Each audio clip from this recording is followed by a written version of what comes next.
The last time I saw him was on the evening of January 2nd. The park where my son's body was found is a mile from our home.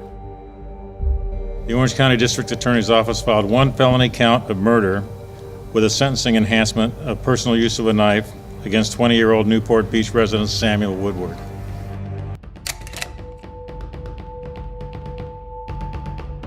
We turn next here to a disturbing new report at this hour about the suspect in the murder of college student Blaze Bernstein, found stabbed to death while home in California on winter break. A former classmate from high school, Samuel Woodward, arrested for his murder. Sam was an Atomwaffen Division member, and their worldview, in line with National Socialist thinking, involves racial cleansing. These guys are about as extreme as it gets. A lot of it is for shock value. They want to be like, we are occultists, we are Nazis, we are mysticists, we even like ISIS. It is a group that we should absolutely be concerned about.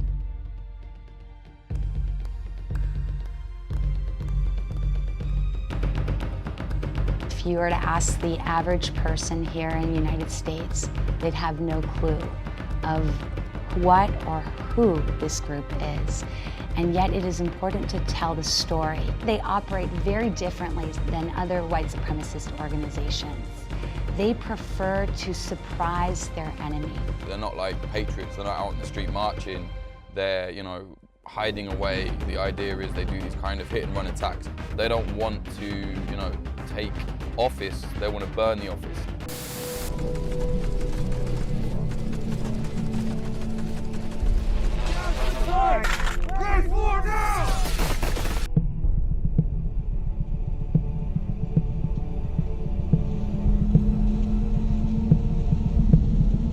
Atomwaffen are linked to this weird satanic group called Temple of Blood, to the point where one of the founding members of Temple of Blood was actually a member of Atomwaffen. And if they believe in what they believe in, they're nuts, because Temple of Blood have got videos on their website where they're whipping themselves, cutting their arms, they're bleeding, they're running around with rifles, shooting things. They believe in what they call organized terror.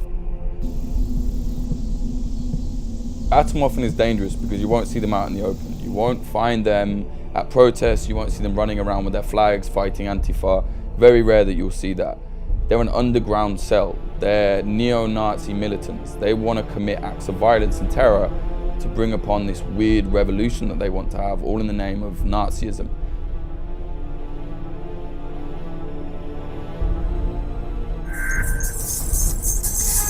Atomwaffen emerged onto the scene in 2016. Since that time, there have been 5 murders linked to Atomwaffen.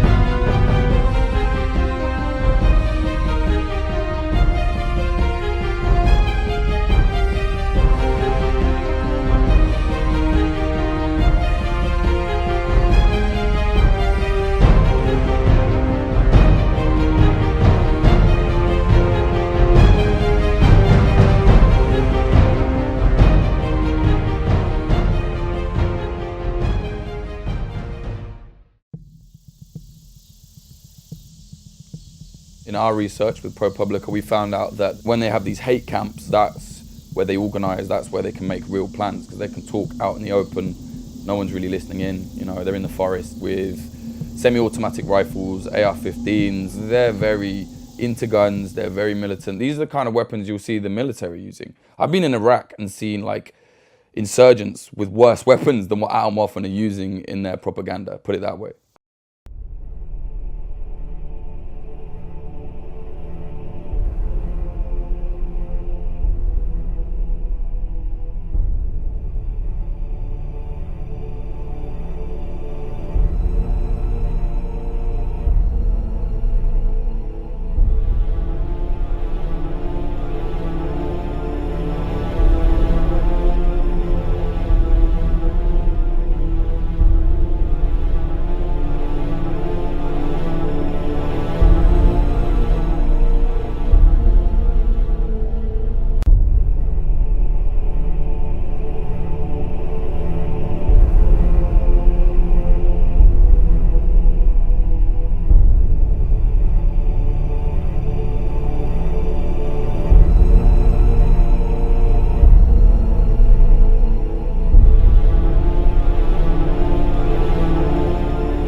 James Mason is essentially the leader of Atomwaffen. He's the force behind it. We, myself, a few others, were trying to convert the Nazi movement, the right-wing thing, to a truly revolutionary movement. Not of the left, not of the right, but truly revolutionary. And a lot of these people couldn't comprehend it. So I went on my own and I started Siege to expound this idea.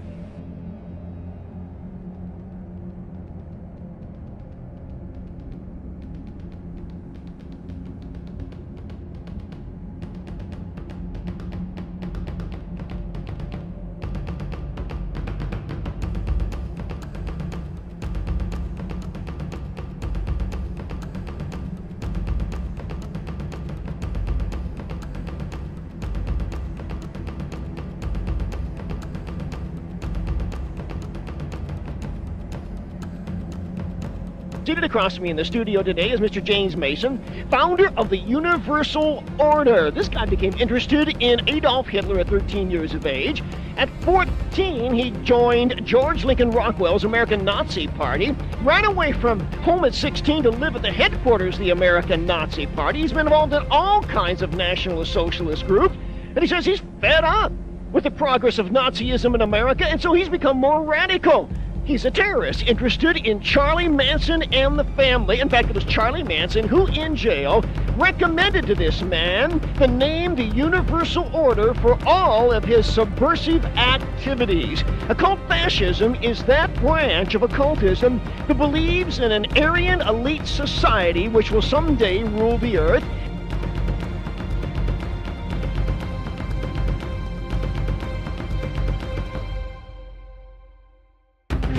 What do you want to do with the Jews and the blacks and the African Americans? We have many logical and humane and intelligent programs for repatriating these people to other continents, other parts of the earth. But of course, we're Get out of America! Get out of North America, yes. Get out of America! We're going to be prevented, of course, from implementing these humane programs. Humane. And therefore, Helter Skelter will just burst forth among us. Wait.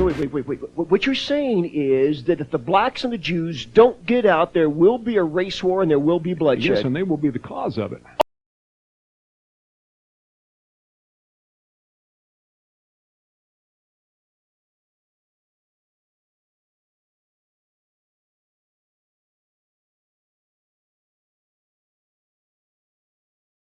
You write in your book, it was, quote, indeed a damnable shame that Hitler did not kill at least 6 million Jews. Yes, absolutely so. And we can shed no tears for any of them. Yes, because you wish he would have killed 6 million Jews? If he had, we wouldn't be stuck with them over here today. And you also wish that John Hinckley would have shot President Reagan and killed him. It would have provoked quite a few queries, yes. It would have livened things up a good bit.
Why National Socialism?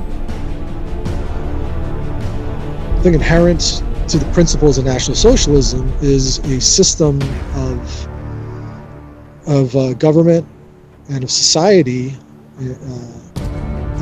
as a whole that is inherently beneficial to whites, to any race really, but to whites in particular, because we invented National Socialism, and I don't know that any other race could really pull it off like we did in the good old days, so to speak. There's Germany, but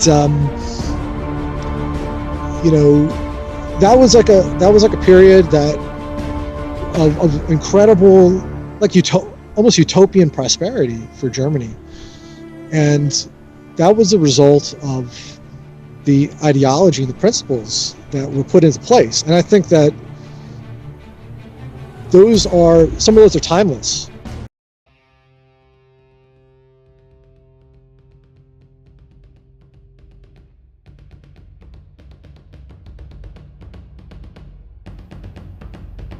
To do this successfully requires three things.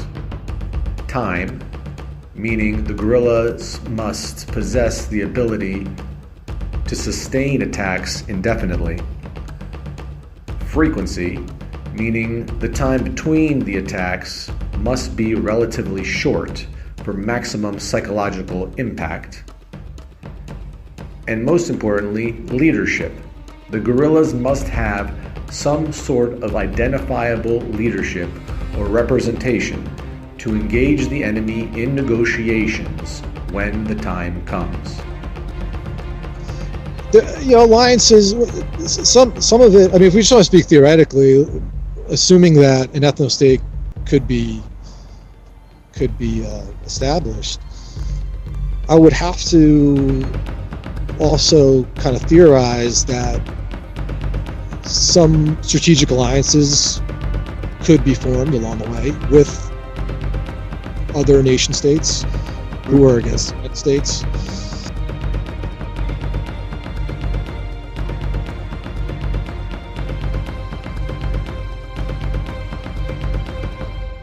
It's not too late for us as a race. It's too late for the United States, but the United States is just lines on a map. I mean, it's not a race. So I'm a white nationalist, and my loyalty comes to the race first, not to any particular nation. So I'm not trying to save the United States particularly. In fact, I'm entirely willing to sacrifice it if that's what it takes to save the race.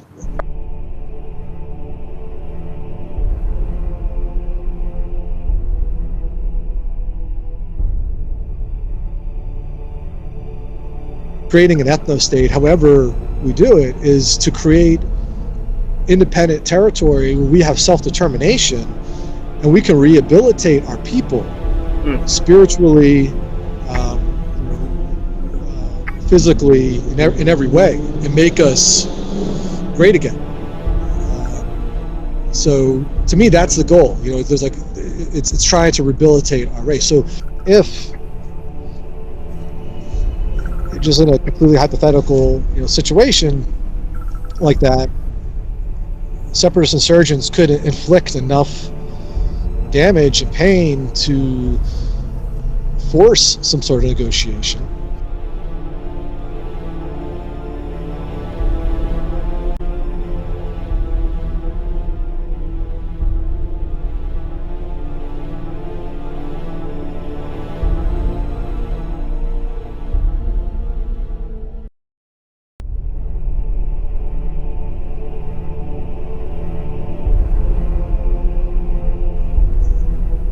Separatism is not an ideal solution. I mean, obviously the ideal solution, if we could just kind of wave a magic wand, would be like, yeah, we would be able to take control of the government and just maintain the current boundaries of the United States, and impose our policies and etc. Send them all back and all the rest of it.